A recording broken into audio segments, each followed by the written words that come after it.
So I am here to do a video that I've kind of been pondering about for a while now, and I'm going to talk about adult coloring books that just intimidate me. And I know I can't be the only one, there's just certain artwork that to me is just, I don't want to say scary because it's all absolutely beautiful, but just kind of really makes me question whether I could tackle it. And while chatting about all of this, I'll be coloring in my Rita Berman summer book. This is a picture I started in a prior video, and I am using my Brute Funner pencils. Please excuse a little bit of smudging here. There was water on my hands. I smudged it. It's a whole thing. But to start off this video, I am going to talk about nobody else but Kirby Rosanna's. And I feel like it would not be a true this artist intimidates me if Kirby was not mentioned.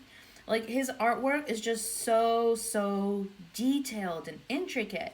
And I'm in no way bashing any of these artists, by the way. I think they're all marvelous. But it's just, I wouldn't even know where to start. Like Worlds Within Worlds, for example, Fragile World, or any of his Morphia books. I see people coloring in it, and I think that the completed pictures are just so cool. But I could never picture myself coloring in it because I feel like I would purchase it and then just stare at it and genuinely not know where to start on the page. I recently watched somebody's collection video, and she was talking about the fact that he's actually her favorite artist. And I was like, oh my God, that's so cool. But I can't imagine how long it takes to complete one of his pictures. And, I feel like I would have panic attacks the entire time because his work is just so beautiful. I feel like I would damage it. That's the only way I can say it. But yeah, I mean, Kirby has a lot of different books. And I really wish he would come out for a more beginner-friendly book. I don't know if that's just me being selfish. Again, I wish I could tackle some of these pictures because they come out looking really cool. But I am too mortified to mess something up. But yeah, if you are somebody who works in Kirby's books, what kind of supplies do you use? Do you use watercolors? Do you stick to pencils? Because I feel like a lot of people maybe do a watercolor base because it allows you to cover a lot of area quickly. But again, just let me know. I'm truly curious. And also with these, I'm just doing a base of the darker, then I'm going to go with the lighter and kind of do the shading here. But that was the first one. Kirby just intimidates me. The next one is Anything by Millie Murata. She does really cool books, but they're all so detailed. And I feel like I would have to go and color every single detail. And I know I don't have to, but the little voice in my head says, yes, you do. And I've picked up her books multiple times and flipped through it and considered getting it or getting one of them. And I always end up putting it down because I don't know. I know I would want to color every little section, and I know it would take me ages. So again, if you color in Millie's work, how do you work on it? Do you do every section? If so, what kind of products do you use? Because I feel like gel pen or maybe fine liners, right? But I don't know. Do you just do the entire book in gel pen? How quickly do you go through your gel pens then?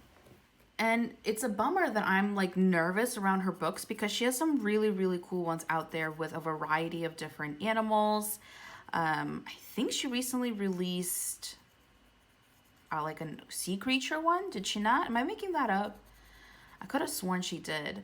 And I mean, I would love to color some fish and turtles and such. I think it's so cute, but I don't know, just something about how highly detailed it is just really scares me.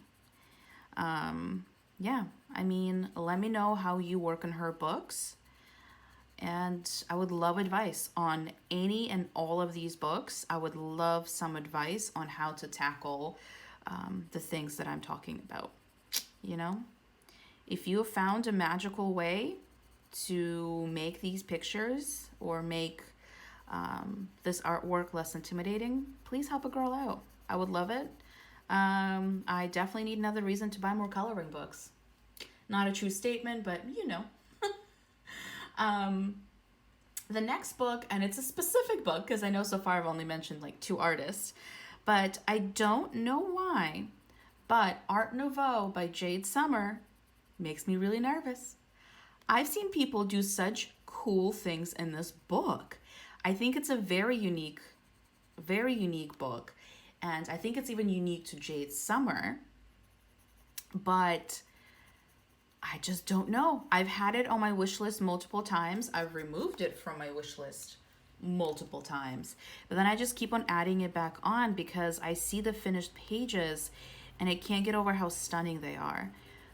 But I don't know. Just something about it says, like, you're scared. I don't even know how to explain it. But this specific book, I don't know why. Like, when I thought of making this video, this book immediately popped into my head. This and Kirby Rosanna's. Those were the 2 that I immediately was like, yep, I need to include those because, yep. Then moving in. Oh, Lord. Oh, goodness. It is, let's see, The Nice Little Town books by Tatiana Bogima. They are adorable. If you don't know what these books are, it features like this cute little town with adorable little rodents. And she has a bunch of these books, right? I think at least 10, more than 10. And I feel like they're kind of a cult favorite. A lot of people have them. A lot of people color in them because they are truly adorable. But I get kind of nervous about the number of houses that are featured in these pages. So obviously there's a lot of like storefronts and houses because, you know, it's called Nice Little Town, so there's pictures of the town. But it kind of makes me nervous to have that many buildings because, like, how do I keep it from getting boring? You know, not for myself, but like, how do I keep it from having pretty much every single page look the same? Yes, I can obviously change up the colors, but I'm still coloring the front of a building. I don't know, is that making any sense, or is it only making sense in my head? And there's also pictures of like the inside of the houses. It's not just the storefronts and the outsides, but still there's a lot of front of the house, like streets. And I genuinely don't know how I would color these pages to make them different enough to where they don't just like kind of all glide together into one image at that point. So that's kind of what makes me nervous about these books. I mean, I would love to color the cute little like rodents in it, but I don't feel right just buying the book just to color the cute little mice. You know, I feel like that wouldn't be the best use of the artwork and the coloring book. So that's kind of my little hesitance with these books. And again, let me know what you do in these books. I would love advice. And then there are 2 artists that kind of fall under the same category for me as to why I'm intimidated by their work. And it's Alina Lazareva and Christine Karen. And they both do stunning work. Absolutely stunning. I actually follow Alina Lazareva on Instagram. And she always either posts her work or, you know, posts work that other people did, like, on her pictures. And it's so beautiful. Both of the artists draw stunning girls. Stunning. Like, whether it's more of a period piece, so, like, I don't know, 1800s, or mermaids, fairies, whatever it is, they're always so beautiful.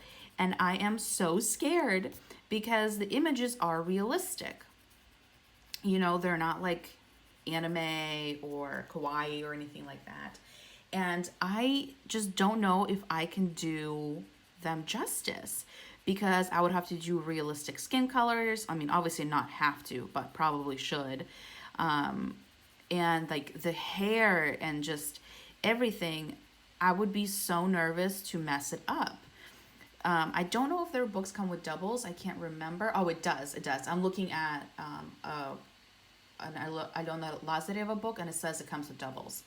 Um, she also does grayscale books, which I don't know if is a better place for me to start, maybe, and kind of work my way to the line art versions. She also does a lot of PDFs that you can purchase directly from her. I think she also has an Etsy store. So her artwork is widely available and it's really really nice. But I just get really anxious about trying to color the hair and like the skin and um, you know, the dresses and the outfits and such because I want to make sure that I can do it justice. Like I don't want to color a page knowing that I'm ruining it, you know? I don't know, maybe I'm just being too hard on myself, but I always see people work in these like in books by these artists and they're always so pretty. Maybe one day, maybe I could do like a hair tutorial, like how to color hair. Not like host one, but watch a couple and then maybe I can work up to coloring in books by these artists because I can buy like a small sampler maybe from one of them off of Etsy or maybe see if they have any free pages kicking around so I can give them a shot before I commit to a full book. But yes, I am intimidated by the gorgeous hair and the gorgeous outfits that are pictured in these books. I'll be honest. Not gonna hide it. And then I think this is the last one. And it's another artist, and it's Maria Troll. She does a lot of really, really pretty books. I have one up currently on my laptop, and it's the Luna one. And she does a lot of like really cute girls, and then also like little animals. And the reason I'm just kind of hesitant on this book is because it's so widely known and so many people have colored in it and just, you know, did amazingly. So in my head, I have to compete with what they did. And I know that's not true. You know, I don't have to. But just something about these books, and I know they're like hardcover and just really, really nice quality paper. So I would also be nervous that, you know, if I mess up a page, that I'm ruining this like beautiful book. So I don't know. Maybe I can pick up one of her books and then photocopy pages until I feel more confident actually coloring straight in the book. I know that coloring books are meant to be used. I understand. But, you know, sometimes the work is just so beautiful from the artist that I just want to make sure that I'm not making it look worse. Yeah, so that's a small list. There's definitely more books and artists whose work intimidates me. And again, in no way was this meant to, you know, speak poorly of the artist or the work by any means. It's just something in my head is, you know, making me genuinely scared to purchase and color in those books. Please, please, please, if you work in these books, let me know which supplies you use, which methods you use. You know, maybe for some of them, do you do marker first and then pencil on top? Do you do straight pencil? Do you use watercolor, pastels? You know, let me know. I would love to learn. I love when there's a conversation happening down in the comments. I think it's fabulous when, you know, different people come together and kind of talk things out because some people have been coloring for longer than others. Some have also tried different methods that others haven't. So I think it's wonderful if we can get a discussion going and kind of help each other out in this because I know I'm not the only one who gets intimidated by certain pictures or certain artists. And yeah, I would love to see a discussion happening below. But yes, thank you so much to everybody for watching. This picture is taking me absolute ages, but I will continue working in it. I love this book. I love this picture. And I will see everybody in the next one. Bye.